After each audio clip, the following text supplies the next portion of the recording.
umunsi amategeko atangwa Isinayi, Mose amaze kuyamanukana asanga abantu basenga ibigirwamana, biremeye ikigwamana, abantu 3,000 barapfuye.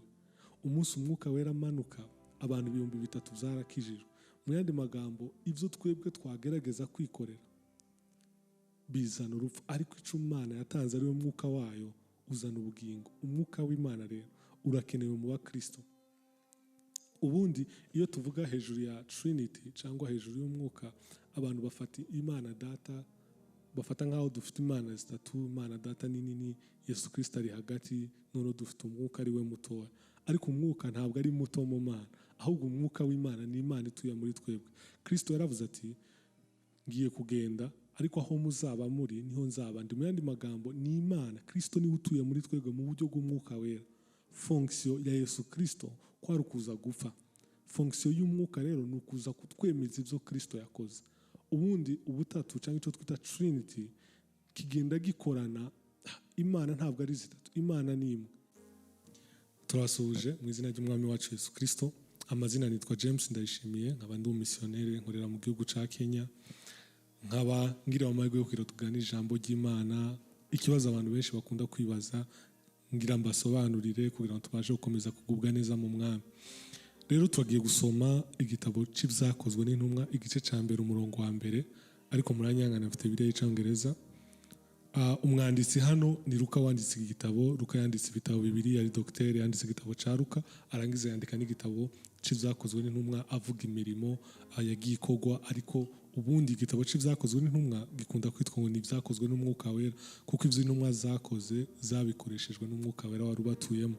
Rero atangira kwandika igitabo yaranditse in the former book, mu yandi magambo mu gitabo ca mbere nanditse, Theophilus, I wrote about all Jesus began to do and teach. Sinatangiye mvuga ibyo Yesu Kristo yabanjije kuvuga ndetse no gukora, ibyo yabanje gukora ndetse no kwigisha. Mu yandi magambo, ibyo Yesu yabanjije, aka kazi ko kuvuga ubutumwa bwiza katangijwe na Yesu Kristo, so ni umurimo Kristo yatangije. Niyo mpamvu Pawulo avuga ati umurimo yatangije muri twe niwe uzawusohoza. Rero ntabwo ari twe dutangiza uwo murimo, ni Kristo utangiza. Ariko rero nta na hamwe uvuga yuko yawurangije, yarawutangije ngo until the day he was taken up to heaven, kugeza umunsi ngo yazamutse. Haravuga ngo after giving instruction through the Holy Spirit to the apostles he had chosen. Arangije guha instruction cyangwa guha amategeko runaka yo kugira ngo intumwa ziba zabashe gukurikiza. Igice cya gatatu aravuga ngo after his suffering he presented himself to them and gave them convincing proof that he was alive. So impamvu tuvuga ubutumwa bwiza, impamvu tubwiriza Kristo ni ikintu kimwe gituma tubikora, nuko Kristo ari muzima. Paulo yaranditse aravuga ngo iyo Kristo ataza kuzuka mu bapfuye, ngo ubutumwa tuvuga buba ari impfabusa. Mu yandi magambo, Paulo yaranditse aravuga ngo mu gupfa kwiwe abantu bababariwe ibyaha, ariko ngo mu kuzuka kwiwe twakiriye ubuzima bw'Imana.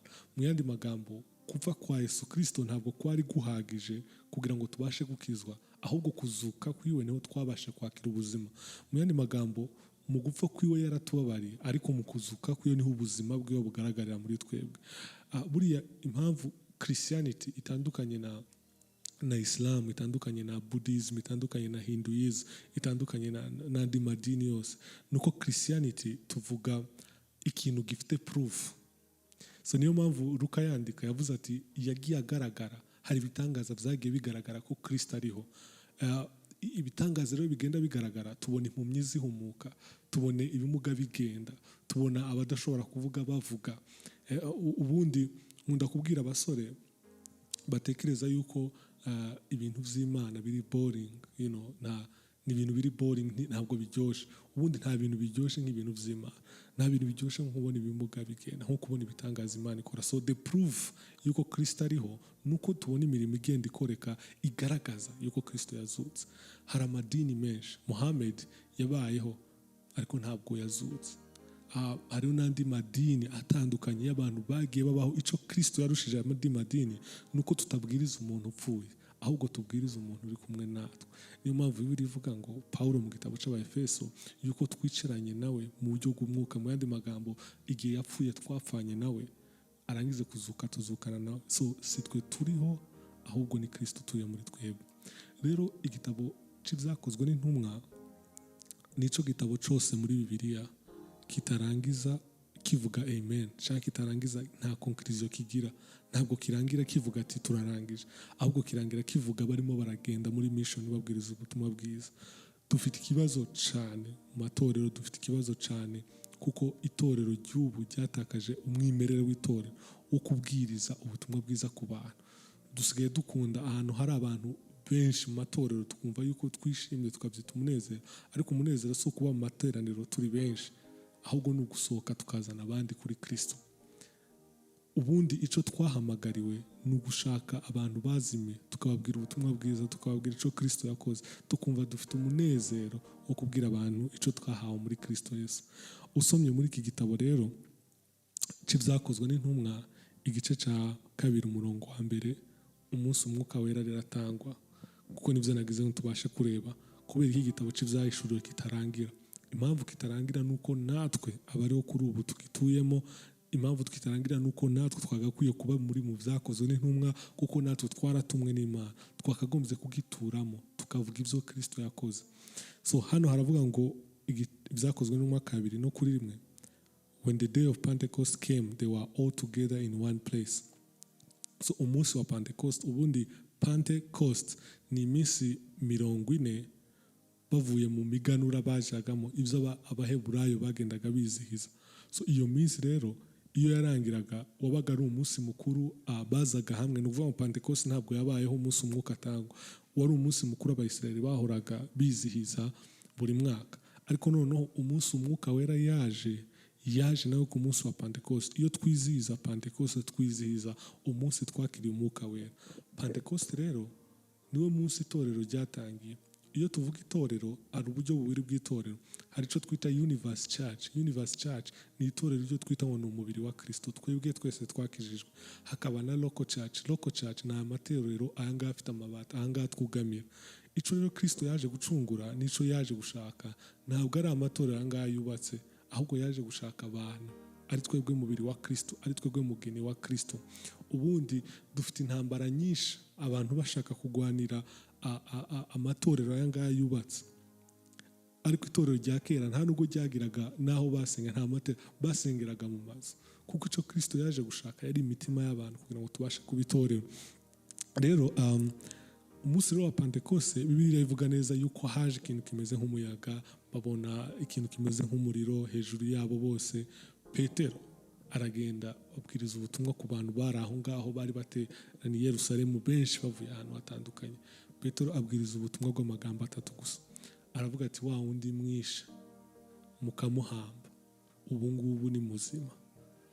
So Paul yarabivuze neza mu gitabo cy'Abatesalonika, aravuga ngo ubutumwa bwiza twahamagare kubwiriza ngo ni urupfu no kuzuka kwa Yesu Kristo. Ni ukuvuga mu yandi magambo, hatari ibyo bintu bitatu nta butumwa buba buhari. Ubutumwa buri muri ibyo bintu, niho byose bikubiye. Rero dufite itorero rizira Kristo, rizira kuvuga Kristo nico yakoze.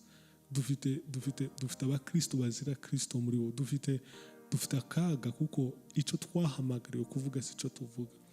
Dusigaye dukenera yuko tubwigwa nk'uko Bibiliya bivuga, abantu bafite irari ryo kumva ibijanye n'ubushake bwabo, ariko tukibagiza message nyamukuru twahawe yuko ari ukuvuga Yesu Kristo. So uwo munsi rero hakijijwe abantu 3,000.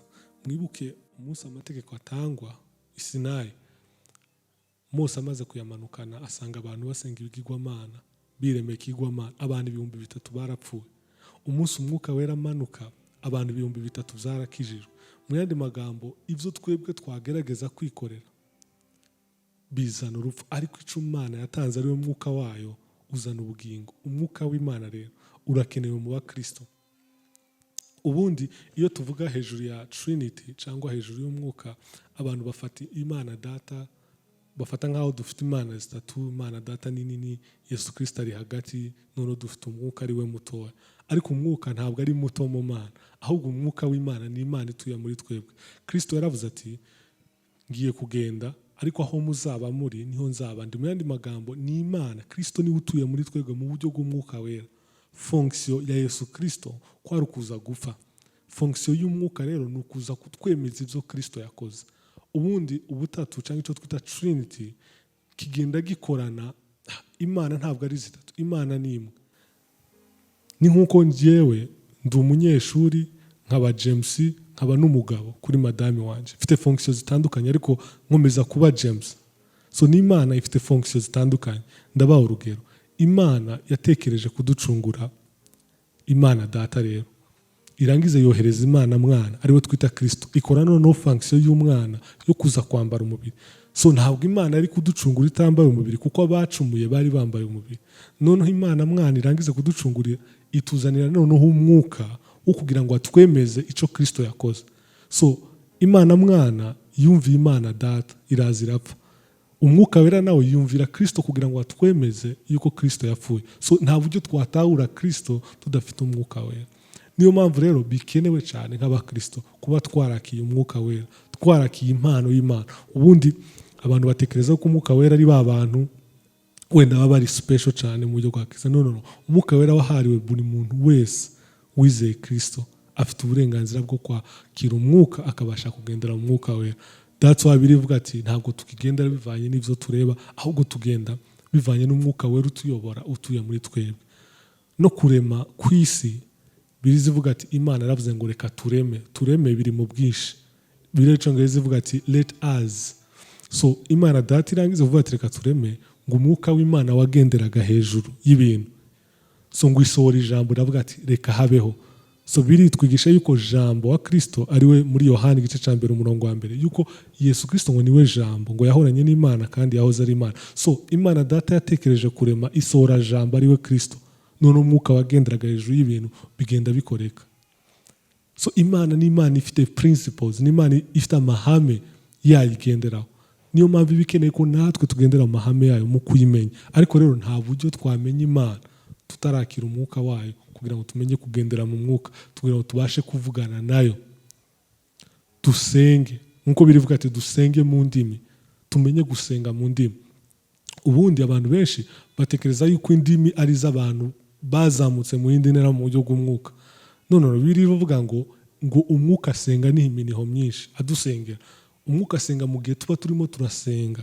So dusengesha umwuka w'Imana, tugasengera ibyo tutazi, ariko Imana ikagenda ibitahura ko dufite umwuka udutuyemo. Rero ndangiza, abakristo dukeneye kwakira umwuka w'Imana kugira ngo tubashe kuyikorera muri kino gihe. Kandi umwuka w'Imana ntabwo yaje kugira ngo tugendere mu bwoba, ahubwo yaje kugira ngo tubashe kugira ubushizi bw'Imana, kugira ngo tubashe kuba abagabo bo guhamya ibya Kristo no guhamya icyo Kristo yabashe kudukorera muri kino gihe. Rero abasore duhaguruke tubwirize Kristo, tubwirize ubutumwa bwiza kuko ari cyo twahamagariwe. Ijambo ry'Imana ribaganze. Amen.